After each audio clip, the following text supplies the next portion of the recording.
오늘 하나님의 말씀 마태복음 5장 21절 22절 말씀입니다. 같이 읽겠습니다.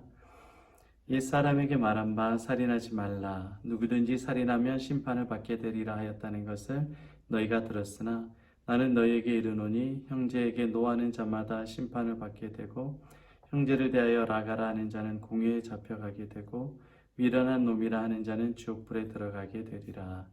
아멘. 오늘 말씀을 통해서 심판에서 상급으로, 심판에서 상급으로 라는 제목으로 하나님의 말씀 나누도록 하겠습니다. 여러분 혹시 어떤 저런 상황에 있든지 간에 법원에 가본 적이 있습니까?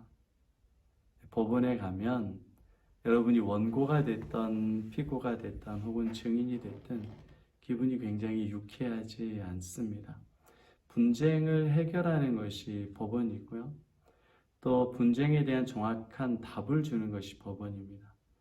분쟁이 있다는 것은 문제가 있다는 거고 또 문제가 있기 때문에 시시비비를 가립니다. 그런데 법원에 가면 어떤 상급을 받기보다는 형벌이 더 많죠. 그래서 법원에 간다는 것은 굉장히 부담스럽고 힘들고 어려운 경험입니다. 경찰서에 가는 것도 마찬가지입니다. 기쁜 일, 좋은 일이 있어서 경찰서 가는 것은 경찰관이 되어서 거기서 직장 생활을 하지 않는 이상 거의 없어요. 내가 피해를 입었다든지, 내가 피해를 줬다든지. 그렇게 해서 법원에서, 경찰에서 어떤 형을 받고, 그리고 심판을 받고, 판단을 받는다는 것 정말 괴로운 일입니다.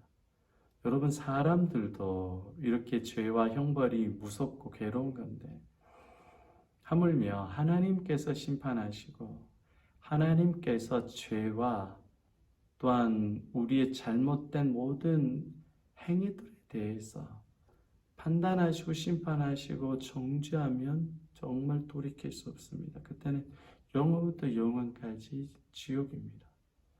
저와 여러분은 하나님의 심판이 아니라 하나님의 상급이 머무는 인생 되시기를 축복합니다. 그런데 오늘 본문 말씀은 상급에 대한 말보다는 우선 표면적인 말씀은 심판에 대한 말씀 같습니다. 왜냐? 살인하는 자는 심판을 받는데 그 살인이 어떤 살인이냐면 다른 사람을 욕하고 비방하고 미련하다라고 말하거나 생각으로 범한 죄까지도 살인죄와 똑같은 형벌을 받는다는 거예요. 도대체 누가 천국에 갈 수 있을까요? 누가 한 번도 다른 사람에 대해서 싫은 내색 안 하고 다른 사람에 대해서 욕 안 해본 사람이 어디 있습니까? 예수님께서 살인하지 말라라는 구약의 율법을 새롭게 해석해 주시는데 완성시켜 주시는데 그 완성이 뭐냐면 마음으로 미워하는 것까지 죄라는 거예요. 예수님이 오셔서 천국 문을 열어주셔야 되는데 오히려 예수님이 오셔서 천국 문을 닫아버리셨습니다.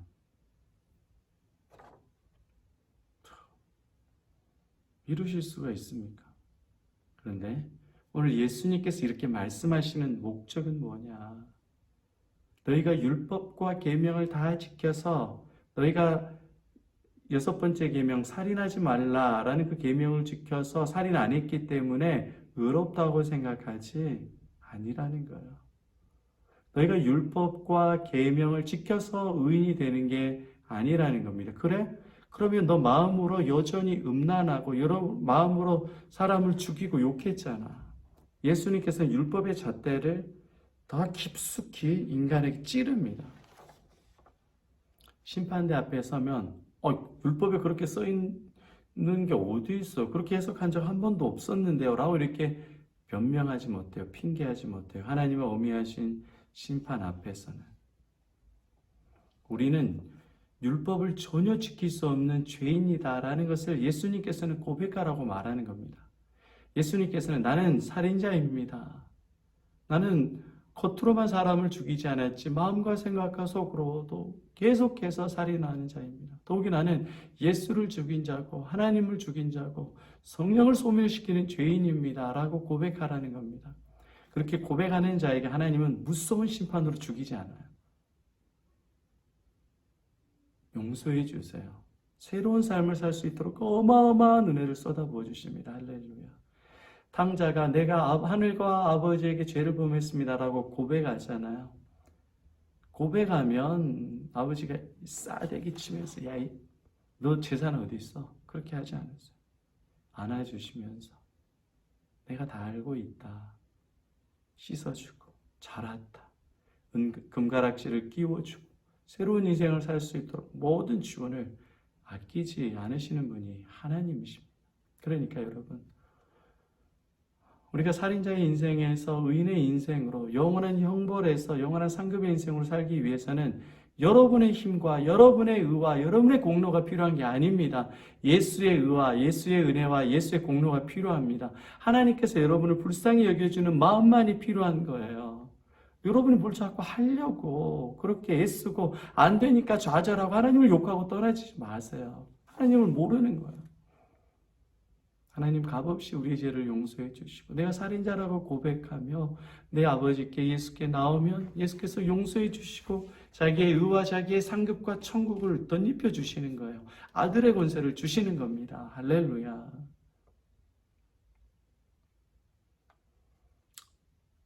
그렇기 때문에 저와 여러분들이 하나님의 형벌에서 값없이 믿음으로 의롭다 하심을 얻었어요. 얻었기 때문에 우리는 그 하나님 앞에 감사해야 돼요. 그리고 우리가 해야 될 건 단 하나입니다. 고백하는 거예요. 고백. 어떻게 해요? 내가 죄인이라는 것을 고백하고 아는 겁니다. 내가 살인자라는 걸 고백하고 아는 고백이 있을 때에 여러분 예수님께서 여러분의 마음의 중심이 되어주시고 여러분의 마음을 컨트롤해 주시고 여러분의 마음을 인도해 주시고 삶의 지혜와 힘을 베풀어 주시는 거예요. 그러지 않고 아니 내가 뭐 살인을 했어, 뭐 나쁜 짓을 했어, 도둑질을 했어, 다른 사람에게 뭐 해코지를 했어. 그래도 다른 사람보다 내가 할 만큼 했지. 이런 사람들은 바리새인들과 서기관들과 똑같은 모습입니다. 예수가 필요 없어요. 그렇기 때문에 우리가 하나님의 놀라운 은혜의 상을 누리기 위해서는 고백이 있어요. 내가 죄인이고 내가 살인자라는 고백. 이 고백이 어디서 많이 이루어지는지 아세요? 교회는 잘 안 이루어져요. 요즘 한국교회는 예수님을 모르기 때문에 자기가 죄인이라는 깊은 죄에 대한 통찰이 없어요. 말하긴 하지만 그냥 잠깐 하고 넘어가는 거, 형식상. 교회라기보단 오히려 이런 자기가 죄인이라는 고백이 많이 일어나는 것이 교도소고 형무소입니다. 거기에 그 장로님들의 간증들에 보면 교도관들 중에 예수님을 믿는 교도관들이 그 강팍한 그 죄인들, 살인도 있고 사기도 있고 도둑도 있고 폭력도 있고 그들에게 예수의 복음을 전하고 예수의 사랑을 나눠줄 때 그 살벌한 그 감옥수들, 사형수들이 회개하며 하나님께 돌아오는 역사가 있어요. 왜냐하면 자기가 죄인인 걸 알기 때문에. 나를 죄인입니다. 나를 받아주옵소서. 나를 용서해 주옵소서. 그리고 나 같은 죄를 당신들은 짓지 말고 꼭 예수님 잘 믿다 돌아오시오. 감옥에서 예수님을 믿었던 많은 사형수들이 그렇게 고백하면서 이 세상에서는 형벌받아 마땅한 자로 심판받아 죽었지만 하나님의 나라에서는 그가 용서받아 천국에 가고 의를 덧입게 되었습니다. 이게 복음입니다. 우리의 그 복음을 누리는 시작은 하나님께서 죄에 대해서 심판하시는 벌이 아니라 하나님께서 주신 상을 누리기 위해서는 내가 오늘 본문 말씀과 같이 내가 형제를 욕하고 형제를 미워하고 형제를 살인하고 내가 예수를 죽인 내가 죄인입니다. 예수께서 나의 죄를 대신해서 십자가에 져 죽으셨습니다. 라고 나의 죄를 토설하고 나의 죄를 고백하면 하나님께서 여러분들에게 의의 상을 덧입혀 주시고 놀라운 믿음을 부어주십니다. 오늘 여러분 어디에 있든지 누구를 만나든지 어떠한 업무를 처리하든지 간에 예수님 앞에 먼저 고백하십시오. 나는 죄인입니다. 살인자입니다. 나를 불쌍히 여겨주옵소서. 그럴 때에 예수님께서 주시는 놀라운 은혜와 사랑을 누리게 될 줄로 믿습니다. 아멘.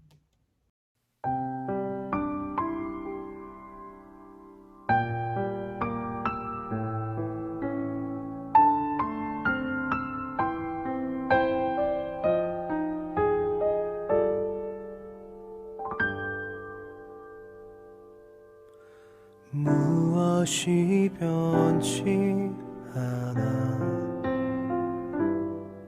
내 소망이 되며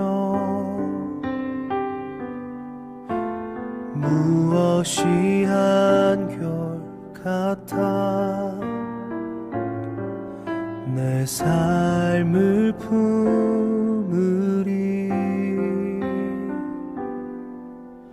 그 누가 날 만족해 해 내 영이 쉬며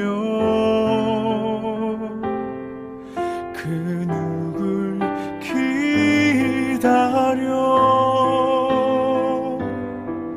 내 영이 기쁘리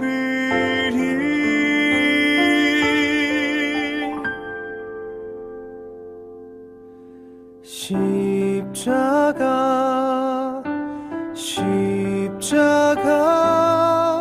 그 그늘 아래 내 소망이 있네 십자가 그 그늘 아래 내 생명이 있네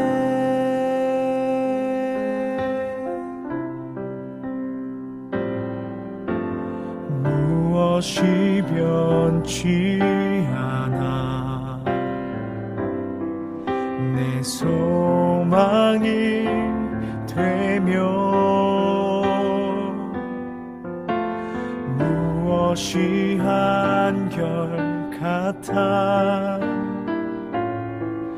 내 삶을 품으리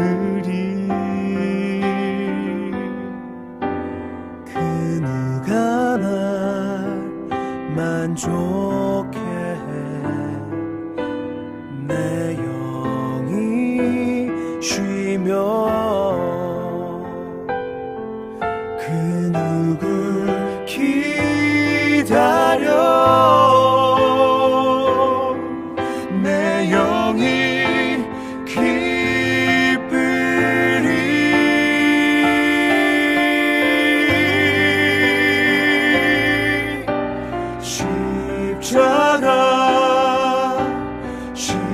십자가 그 그늘 아래 내 소망이 있네 십자가 그 그늘 아래 내 생명이 있네 십자가